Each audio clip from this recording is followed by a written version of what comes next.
इसी अलग इस्तेमाल आएगा, इसलिए फिर बोल देता हूँ। आर एल वी पी क्या होता है? आर एल वी पी होता है P naught minus P S upon P not. लेकिन एक और मैं रेशियो ला रहा हूं P naught minus P S upon P S का, इसलिए ला रहा हूं क्योंकि कभी भी आपको जब एग्जैक्ट कैलकुलेशन करना होगा तो ये एग्जैक्टली बराबर होगा N B upon N A के।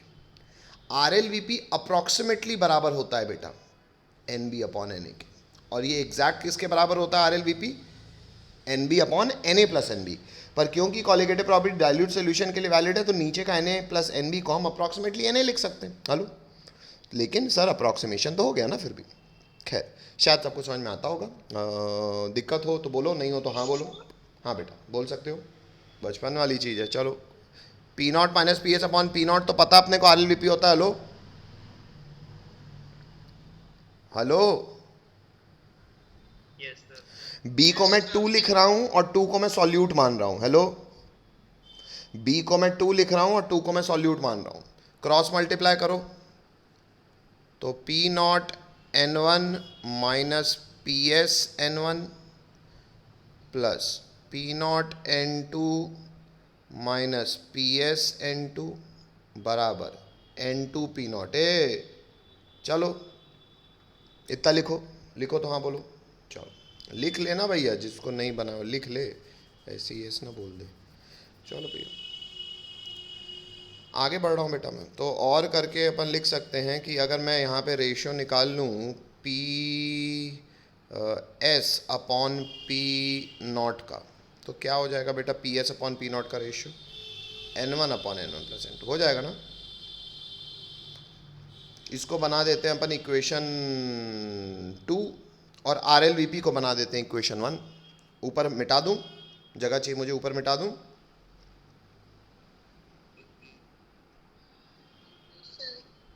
ऊपर आर एल वी पी हालांकि यहाँ नहीं दिख रहा आपको, आपकी कॉपी में दिख रहा होगा। आर एल वी पी क्या था बेटा? P naught minus P S upon P naught. वो क्या था बेटा? वो था N two upon N one plus N two, ऐसा ही था ना। इसको बना दो इक्वेशन 1, वो जो ऊपर लिखा होगा आपने। बस बेटा क्या करना है, डिवाइड कर दो, या नहीं डिवाइड नहीं, इंटू कर दो। इक्वेशन 1 इंटू इक्वेशन 2, 1 इंटू 2 करो, बताओ क्या आता है? डिवाइड ही करना पड़ेगा ना तब ना। हाँ, डिवाइड में पी नॉट कटेगा ना। हाँ, इंटू मत करो बेटा, डिवाइड करो तब ना पी नॉट कटेगा।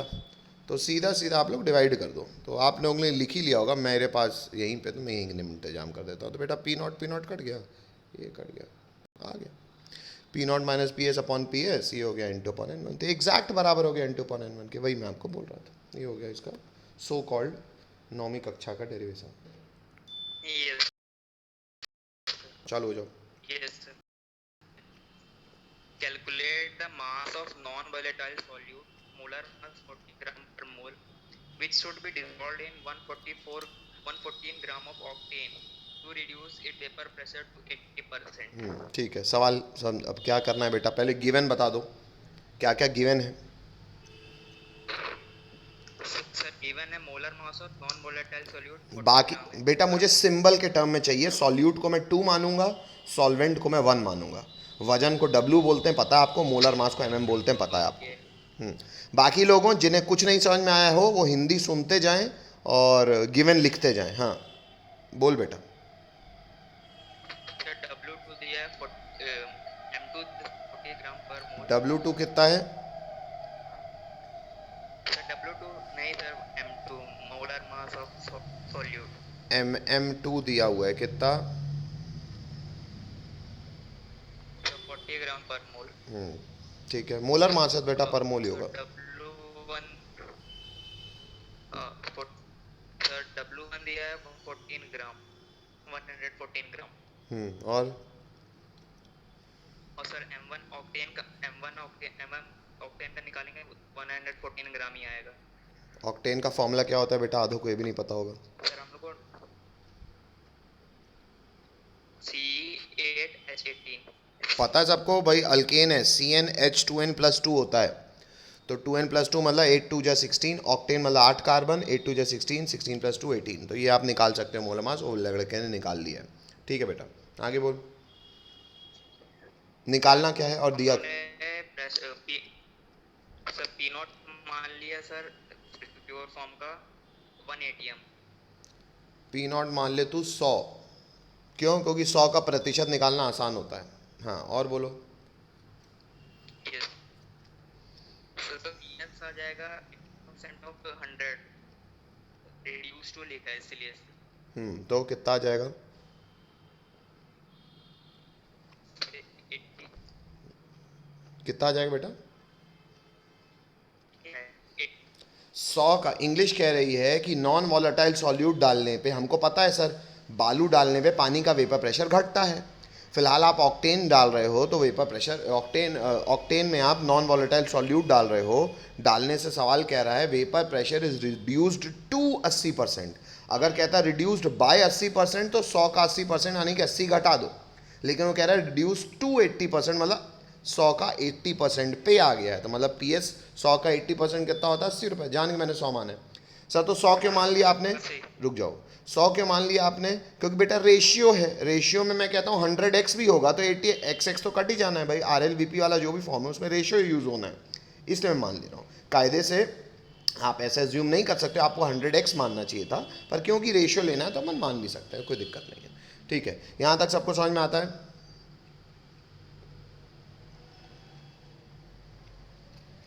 Yes sir. W2 निकालना है बेटा। तो यहाँ पे एग्जैक्ट फॉर्मूला निकालें कि अप्रॉक्स फॉर्मूला रखें? यहाँ मैं इसलिए ये सवाल आपको पूछा हूँ क्योंकि बेटा यहाँ पे अगर आपने अप्रॉक्स फॉर्मूला लगाया ना तो आप देख भी लेना W2 की वैल्यू मैच नहीं करेगी एनसीईआरटी के पीछे के आंसर से। और आप एग्जैक्ट मैथमेटिकल वाला फॉर्म लोगे, मतलब RLVP नहीं, आप लोगे P not minus P S upon P S, तो वो बराबर होगा N2 अपॉन N1 के। और N2 क्या हो जाएगा बच्चों?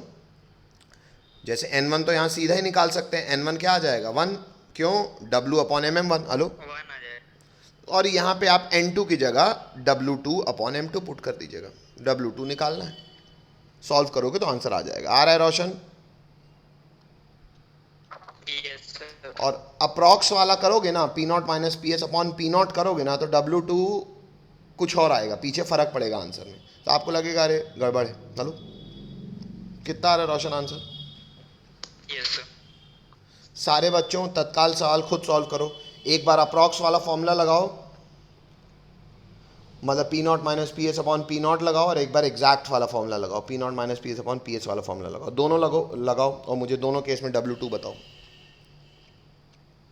चलो चालू हो जाओ, और किसी को दिक्कत हो तो पूछ सकता है कोई, बाकी लोग सॉल्व करना चालू करें।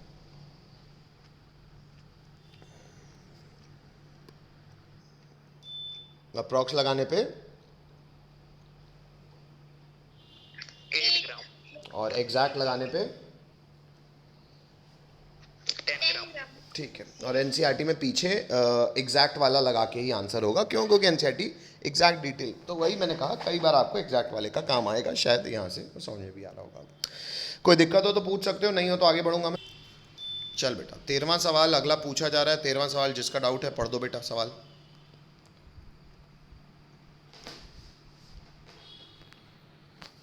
Yes, sir. The partial pressure of ethane over solution containing 6.56 into 10 raised to the power minus 3 gram of ethane is 1 bar. If solution contains 5 into 10 की power minus 2 gram of ethane, what will be the partial pressure of gas? ठीक है, तो बच्चों यहाँ पे शायद आप सब ये सवाल को पढ़ के इतना समझ पा रहे होंगे। बेटा कोई सल्यूशन है किसी का इथेन के साथ, भाई होगा कोई सॉल्वेंट और इथेन उसमें डली हुई है एज सॉल्यूट। इथेन का पार्शियल प्रेशर आपको दिया हुआ है 1 बार है। तो सबसे पहले मैं पार्शियल प्रेशर ऑफ इथेन को सॉल्यूट मान रहा हूँ मैं, तो मैं P2 लिख रहा हूँ। P2 है बच्चों 1 बार, पार्शियल प्रेशर है तो P2 ही लिखूँगा। उस सॉल्यूशन में इथेन का वजन यानी कि सॉल्यूट का वजन यानी कि W2 का वैल्यू भी दिया हुआ है 6.56 इंटू 10 की पावर माइनस 3 ग्राम। लिखते चलो सब लोग गिवन।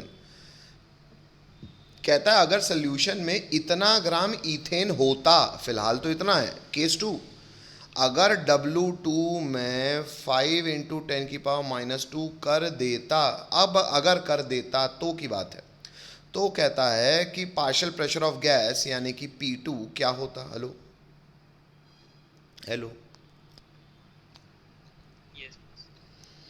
तो शायद इतना आपको पता है, इथेन के गैस होती है, नहीं पता तो मैं बता दे रहा हूँ। अरे गैस होती है तब ना सर प्रेशर भी लगा रही है, ठीक है। तो सर ये तो हेनरी लॉ का केस हो गया सर। हेनरी लॉ क्या बताता था? हेनरी लॉ बताता था कि सर किसी भी गैस का जो पार्शियल प्रेशर होता है it is directly proportional to K H की वैल्यू की ज़रूरत नहीं, आप प्रोपोर्शनैलिटी में काम कर लो। It is directly proportional to what बच्चों? Mole amount. हेलो। और कई बार अमाउंट हम मोल फ्रैक्शन में लिखते हैं। अरे यार कई बार अमाउंट मोल फ्रैक्शन में लिखते हैं क्योंकि के एच हमको उस टर्म में पता होता है। किस टर्म में? बार में। अभी तो के एच दिए ही नहीं है तो ऐसे ही कराओ ना, हम प्रोपोर्शनैलिटी में ही काम करते हैं क्योंकि ऐसे ही डिवाइड करना है। तो अरे सर काहे फिर मोल फ्रैक्शन लेते हो? वेट है ले लो, क्योंकि अमाउंट का तो कंसंट्रेशन टर्म कुछ भी यूज़ किया जा सकता है। वो तो हेनरीज ने भाई साहब ने प्रोपोर्शनैलिटी में वो डाला, क्या? के एच डाला। Hello hello hello. तो बेटा तुम वेट से ही तुमको तो इंग्लिश में पता है कि पार्शियल प्रेशर उसके अमाउंट के, वो तो अमाउंट का कंसंट्रेशन टर्म है एक्स, ऐसे ही करा एक्स। अगर अमाउंट दे तो अमाउंट है लिख दो, खत्म हो गया सवाल। कैसे सर? अरे यार पहले वाले केस को मान लो 1, इस केस को मान लो 2। तो पहले वाले केस का प्रेशर 1 बार, दूसरे वाले केस का प्रेशर नहीं मालूम। पहले वाले केस का वजन 6.5 या इसको 6.5 चलो इंटू 6 इंटू 10⁻³ और इसको मैं कर दे रहा हूँ 50 इंटू 10⁻³ 10⁻³ मैंने काट ही दिया तो सीधा एक्स आ गया बेटा। 50/6.5 रुपये। तो 50/6.5 रुपये कितना होता है? जो आंसर है बताओ, चेक करो पीछे से। सवाल करने से ज़्यादा कठिन होता है इंटू डिवाइड का कॉमन सेंस। मैंने जान के बोला, फिर 1/x निकाल रहे हो। अभी बच्चे नहीं हो ना, हम 9वीं 10वीं के भाई। मुझे दिख रहा है 50, अगर 6 भाई 7 लोग 5.6 पॉइंट कुछ है तो मैं 7 रुपये मानता हूँ। तो 7 लोगों में 50 रुपये बटेगा तो 7 रुपये के तो ऊपर पैसा आएगा। ABCD में क्यों हम सॉल्व भी करने की आदत डालें? क्या पता 7 के ऊपर एक ही ऑप्शन हो। तो पहले कॉमन सेंस रखो, हाँ एग्जैक्ट आंसर हो तो फिर सॉल्व करना, फिर इंटू डिवाइड तो मान लो 4वीं 5वीं सीखे। चलो आंसर बोलो, क्या बोल रहा है रोशन? 10.69। पीछे चेक करो answer. Elevation and boiling point में शायद इतना कॉमन सेंस मैं आपको ऑलरेडी RLVP के थ्रू दे चुका हूँ। क्या कॉमन सेंस दिया था सर? कॉमन सेंस ये था कि मान लो मेरे पास एक डब्बे में प्योर लिक्विड पड़ा है, उसको मैंने 10 मिनट के लिए गैस पे चढ़ाया और हीट दी तो ये लिक्विड वेपराइज किया होगा, कुछ प्रेशर बनाया होगा। मान लेते हैं प्रेशर 100 रुपये का बना, एग्जाम्पल। जब मैंने इसमें नॉन वॉलेटाइल सॉल्यूट यानी कि कुछ बालू के कण डाल दिए, हाँ ज़्यादा नहीं डाले, डाइल्यूट सोल्यूशन की बात कर रहा हूँ मैं, तो 10 मिनट के लिए पहले फिर गर्म किया। कहने 10 मिनट के लिए गर्म किया, बार बार इसलिए कह रहा हूँ कि मैंने फिर से उतनी हीट दी। उतनी हीट दे के सर अब कुछ हीट बालू के कण ले लेंगे, लेकिन अब वो भाप नहीं बनाएंगे क्योंकि वो नॉन वॉलेटाइल है, वो वेपर्स नहीं बनाएंगे। तो अगर पहले प्रेशर 100 रुपये का आ रहा था तो अब प्रेशर 100 का आएगा कि 100 से कम आएगा? हेलो पहले हाँ इसका जवाब दो।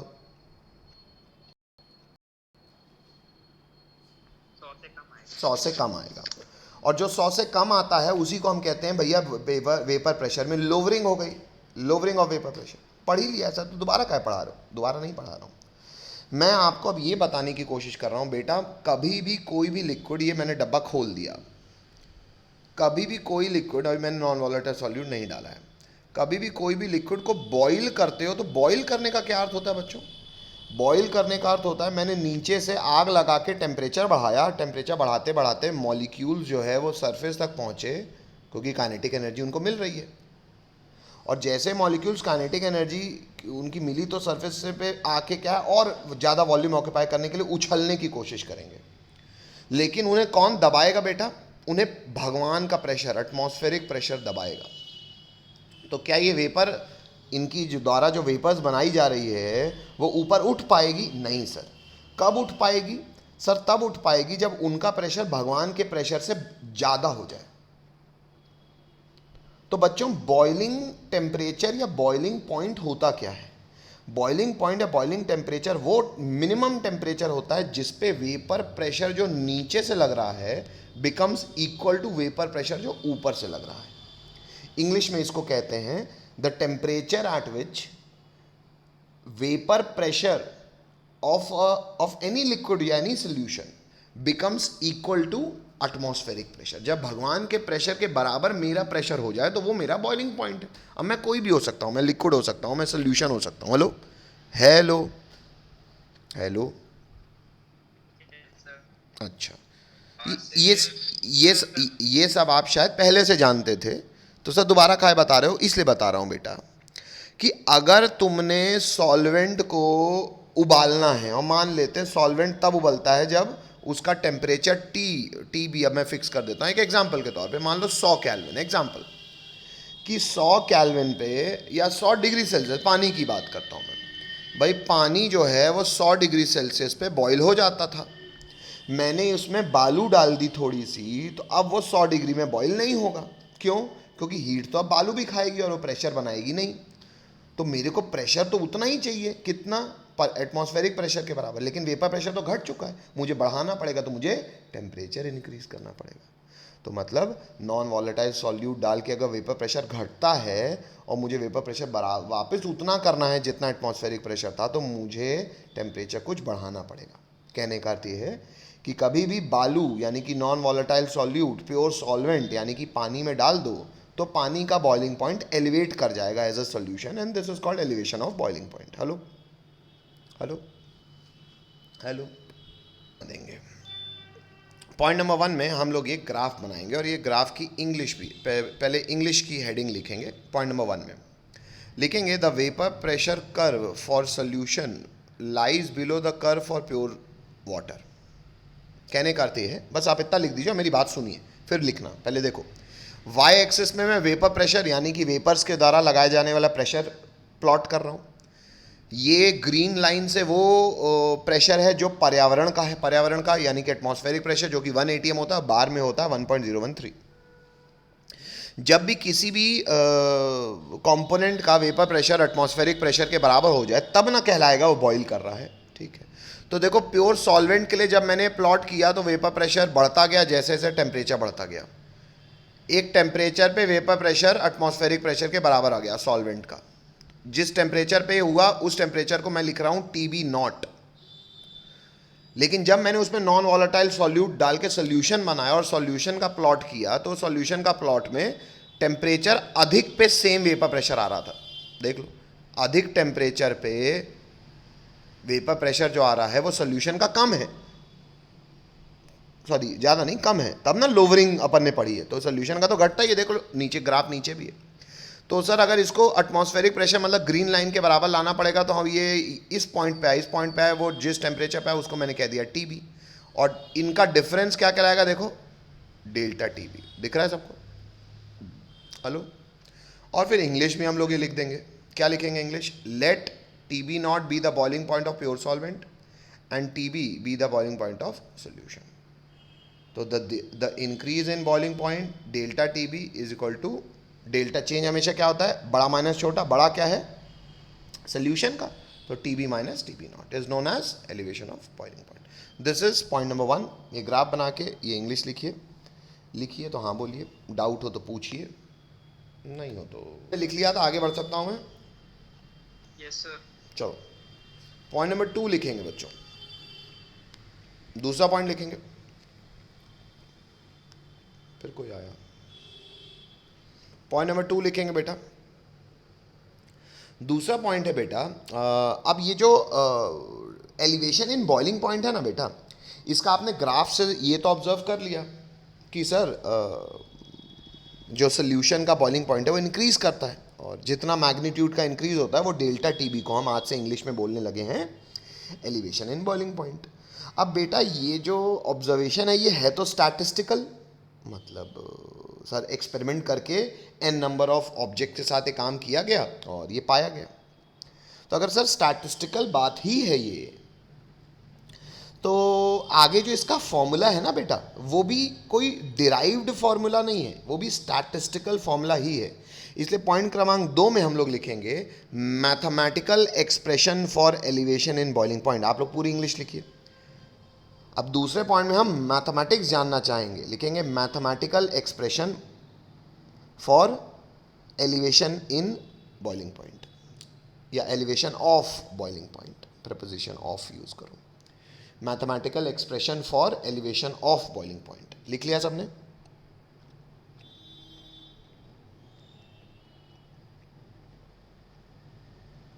हाँ सर। चलो इंग्लिश लिखेंगे बच्चों, इंग्लिश लिखेंगे। नेक्स्ट लाइन से लिखेंगे experimentally,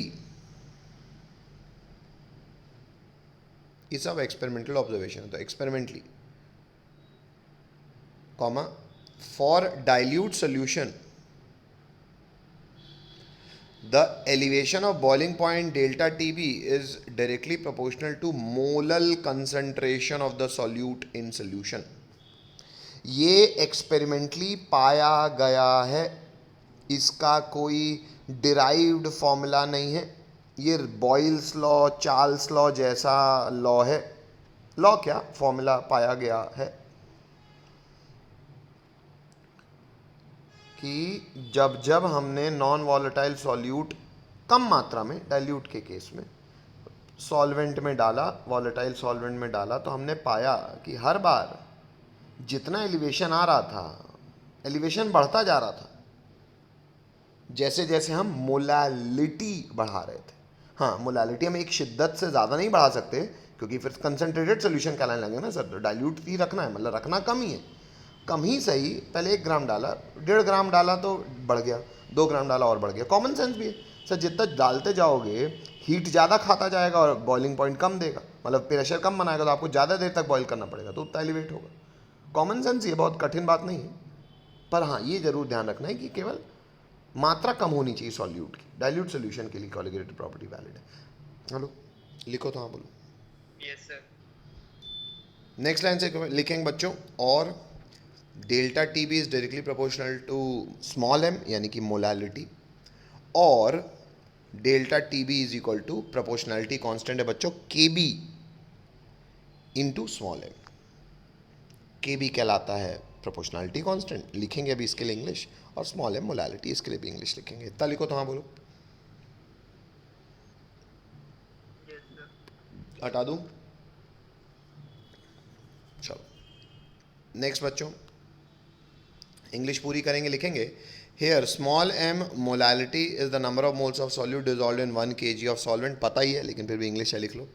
and the constant of proportionality K B is called, बहुत ज़रूरी बात, इसका नाम, कई बार एग्जाम में इसकी वैल्यू नहीं, इसका नाम के साथ वैल्यू है तो पता नहीं चलता बच्चों को, इसलिए नाम याद रखो इसका, कि कहलाता है बॉइलिंग पॉइंट एलिवेशन कांस्टेंट और मोलर एलिवेशन कांस्टेंट, और ब्रैकेट में नाम है इब्यूलियोस्कोपिक, इसको मैंने याद किया था, इब्यूलियोस्कोपिक, बॉइलिंग पॉइंट का बी तो ये बी, इब्यूलियोस्कोपिक कांस्टेंट।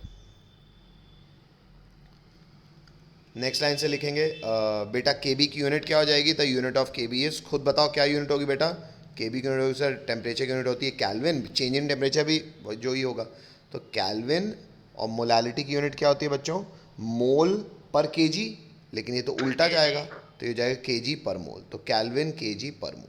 समझ में आता है? Hello yes sir. चलो लिखो तो, हाँ बोलो।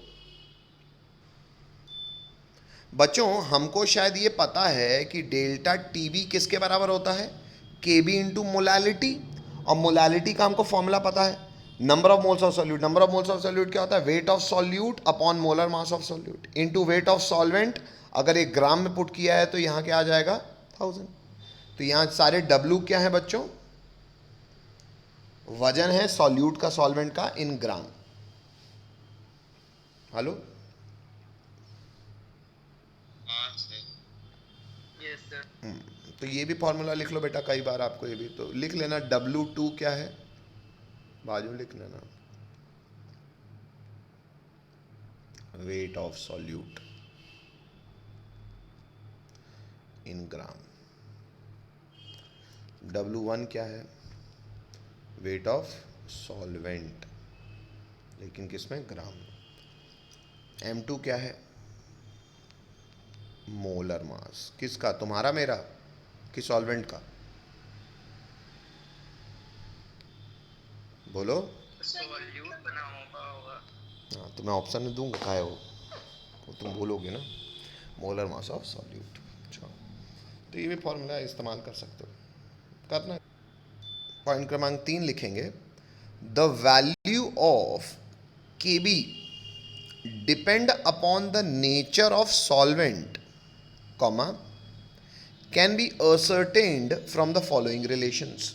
कहने का अर्थ ये है, आप लोग सिर्फ के बी के लिए लिखो, मतलब जितना मैंने हाईलाइट किया वही लिखो।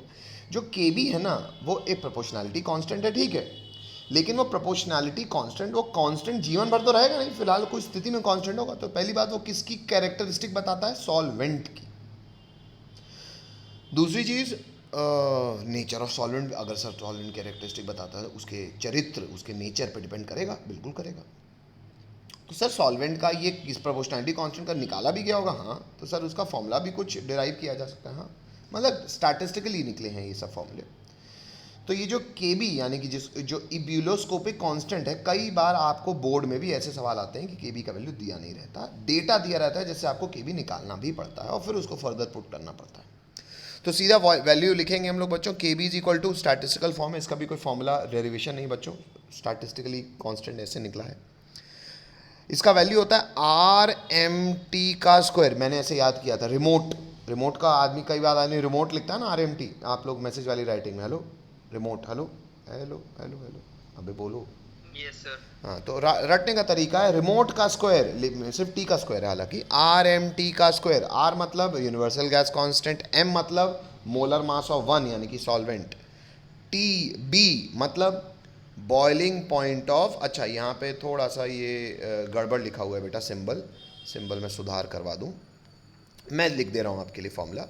बच्चों फॉर्मूला है ये exact, R mole gas constant, molar mass of solvent तो m1 one into T B not का स्क्वायर, क्योंकि हमने टी बी क्या माना हुआ है ऊपर देख के बताओ मुझे।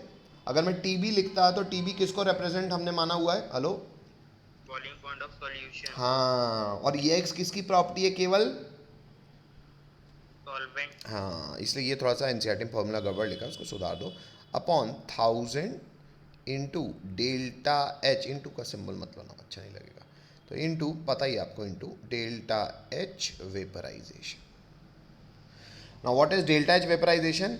एक मोल किसी भी लिक्विड को उसके बॉइलिंग पॉइंट पे अगर वेपराइज करके गैस बनाया जाए तो उसमें जितनी एनर्जी लगती है या एंथैल्पी चेंज होती है, उसे कहते हैं डेल्टा एच वेपराइजेशन। सबको मालूम है बात?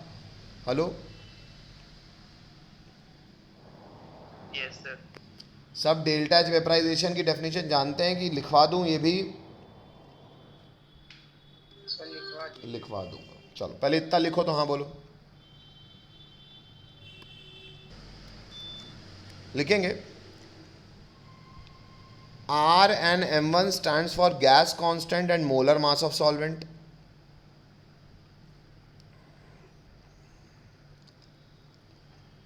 TF नॉट अपन इंग्लिश ऊपर ही लिख चुके हैं, इसलिए दोबारा उसको नहीं लिखवा रहा।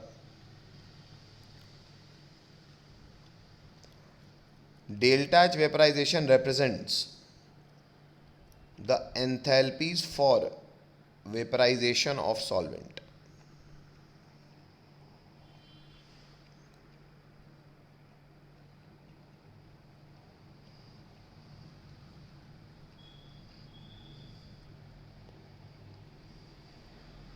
इतना लिखेंगे तो हाँ बोलेंगे। नेक्स्ट लाइन से नोट डाल के लिख लेंगे, नोट डाल दीजिएगा, लिखेंगे डेल्टा एच वेपराइजेशन को मैं डिफाइन कर रहा हूँ आपके लिए।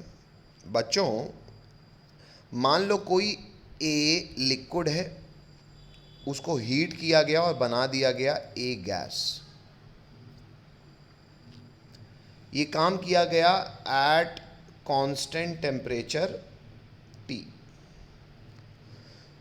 इस प्रक्रिया में मुझे पता है इन जनरल एनर्जी एब्जॉर्ब होती है, पर जो भी इस प्रक्रिया में जो भी एंथैल्पी चेंज होगा बेटा, इस प्रक्रिया में जो भी एंथैल्पी चेंज होगा, अगर वो एंथैल्पी चेंज है मान लो डेल्टा एच, तो ये डेल्टा एच कहलाएगा डेल्टा एच वेपराइजेशन। तो डेल्टा एच वेपराइजेशन की इंग्लिश लिखेंगे, इतना पहले फोटो बना लो।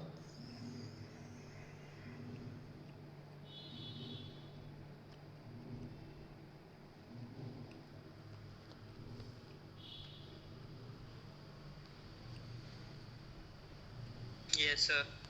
हटा दूं?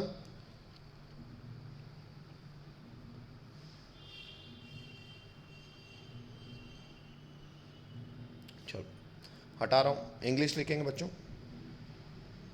लिखेंगे the enthalpy change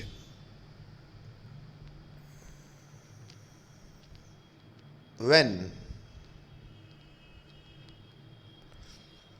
1 mole of liquid